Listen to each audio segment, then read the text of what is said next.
Tapping వ్యవహారం రాజకీయాల్లో common గా వినిపించేది. కానీ తెలంగాణలో జరిగిన ట్యాపింగ్ లెక్కలు మాత్రం చాలా డిఫరెంట్ గా ఉన్నాయి. తవ్వే కొద్దీ విస్తుపోయే నిజాలు వెలుగు చూస్తున్నాయి. ఒక చోట తవ్వితే లింకులు ఎక్కడెక్కడో బయటపడుతున్నాయి. స్వపక్షం విపక్షం అన్న తేడా లేకుండా వ్యాపారులు, రియల్టర్లు, జ్యువెలరీ వర్తకులు ఇలా అందరిపైన నిఘా పెట్టి అందిన కాడికి దండుకున్నారన్న విషయాలు సంచలనంగా మారుతున్నాయి.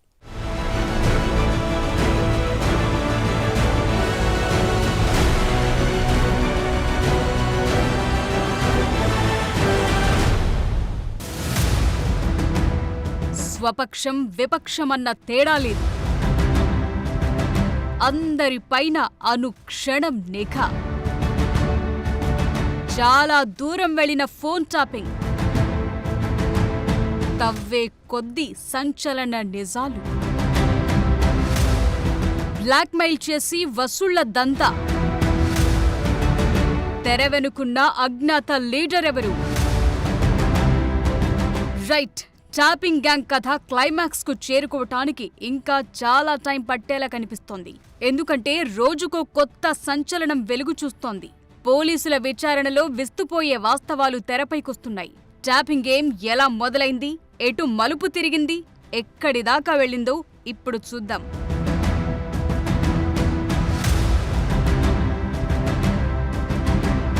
ఈ మొత్తం కేసులో నాటి ఇంటెలిజెన్స్ చీఫ్గా పనిచేసిన ప్రభాకర్ రావును A1 గా, ఆదేశాలు అమలు చేసి ట్యాపింగ్ ను పర్యవేక్షించిన ప్రణీత్ రావును A2 గా, రాధాకిషన్ రావును A3 గా, భుజంగరావును A4 గా, తిరుపతన్నను A5 గా, ప్రైవేటు వ్యక్తిని A6 గా పోలీసులు నమోదు చేశారు. రైట్, వీళ్ళందరినీ చేర్చటానికి కారణం A2 గా ఉన్న ప్రణీత్ రావు కస్టడీలో రోజుకో కీలక విషయం చెబుతుండటమే. పైనుంచి ఆదేశాలు రావటం, మొత్తం గేమంతా నడిపించటం ప్రణీత్ చూసుకున్నాడు. పనిలో పనిగా సొంత చేతివాటం కూడా ప్రదర్శించాడు. చేసేదే తప్పుడు పని, ఇదే అదనుగా మరో స్కెచ్ వేశాడు. రియల్టర్లు, బిల్డర్లు, జ్యువెలరీ వ్యాపారులు, హవాలా చేసే వారిని టార్గెట్ చేసి డబ్బులు గుంజినట్టు తెలుస్తోంది. వారి వ్యక్తిగత జీవితాలు, వ్యాపారాల లావాదేవీలను ఆసరాగా చేసుకుని భారీగా వెనకేసినట్లు గుర్తించారు.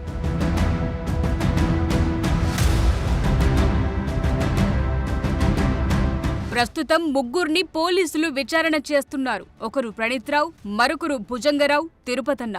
మరో ముగ్గురైన ప్రభాకర్ రావు, రాధాకిషన్ రావు, శ్రవణ్ రావు ఎప్పుడో దేశం దాటి వెళ్లారు.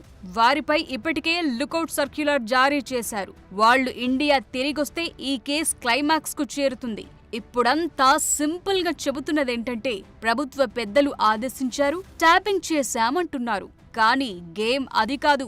నిజానికి సంఘ వ్యతిరేక శక్తులు, మావోయిస్టులు, ఉగ్రవాద లింకుల విషయంలో ఫోన్ ట్యాపింగ్ చేయాలి. కానీ రాజకీయ ప్రత్యర్థులు, సొంత పార్టీ నేతలు, బడా వ్యాపారులు, రియల్టర్లు, బిల్డర్లే టార్గెట్ గా సాగిన ట్యాపింగ్ దందా ఇప్పుడు తెలంగాణకే కాదు, దేశమంతా సంచలనంగా మారుతోంది.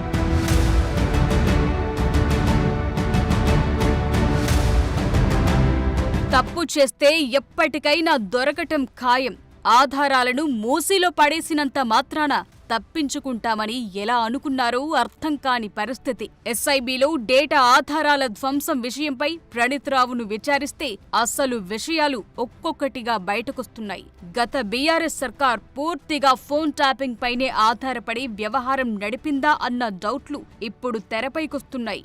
సొంత నేతల కదలికలు, ఎవరెవరి కదలికలు ఎటువైపున్నాయో తెలుసుకోవటం, వాటికి చెక్ పెట్టడం, ప్రత్యర్థుల రాజకీయ వ్యూహాలను భగ్నం చేయటం, ఇవన్నీ జరిగాయన్నది ప్రణీత్ రావు కస్టడీలో బయటకొచ్చిన విషయం.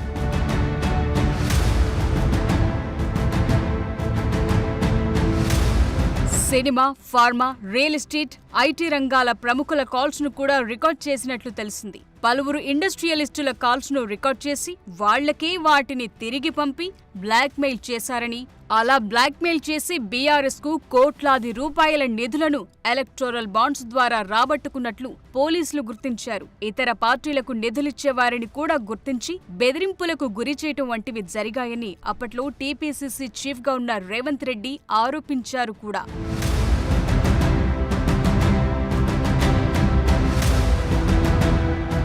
ఫోన్ ట్యాపింగ్ లో పాల్గొన్న ఆఫీసర్లు పొలిటికల్ గేమ్ తో పాటు సొంత గేమ్ కు తెరలేపారు. ఆ టెక్నాలజీని వాడుకుని ప్రైవేట్ వ్యక్తుల నుంచి డబ్బులు రాబట్టినట్లు తెలిసింది. దీంతో వారి ఆస్తిపాస్తులపైన ఫోకస్ పెట్టారు. ఇప్పటికీ వారు ఖరీదైన విలాసవంతమైన విల్లాల్లో ఉంటున్నట్లు గుర్తించారు. దీంతో ఏసీబీ కూడా రంగంలోకి దిగింది. ఆదాయానికి మించి ఆస్తులున్నాయా, బినామీల పేరుపై ఆస్తులు కొన్నారా అన్న విషయాలను ట్రేస్ అవుట్ చేస్తున్నారు. కేసులో A1గా ఉన్న నాటి ఇంటెలిజెన్స్ చీఫ్ ప్రభాకర్ రావును విచారిస్తే ఇంకా చాలా విషయాలు వెలుగు చూస్తాయని అంటున్నారు. ఫోన్ ట్యాపింగ్ వ్యవహారాన్ని సీరియస్ గా తీసుకున్న ప్రస్తుత ప్రభుత్వం దర్యాప్తును మరింత లోతుగా జరపాలని, సాక్ష్యాలను పకడ్బందీగా సేకరించాలని ఉన్నతాధికారులను ఆదేశించినట్టు తెలిసింది.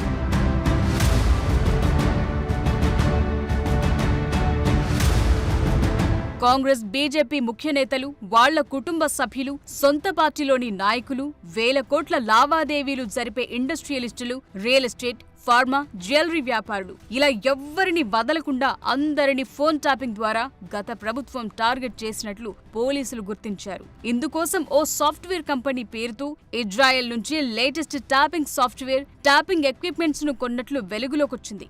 ఇందుకు అవసరమైన డబ్బును కూడా సమకూర్చారు. అంతకుముందు పెగాసస్ సాఫ్ట్వేర్ ఇష్యూపై దేశవ్యాప్తంగా వివాదాస్పదమైంది. అది కూడా ఇజ్రాయెల్ డివైస్ కావటంతో తెలంగాణలో ఏ సాఫ్ట్వేర్ వాడారన్నది కీ పాయింట్ గా మారింది.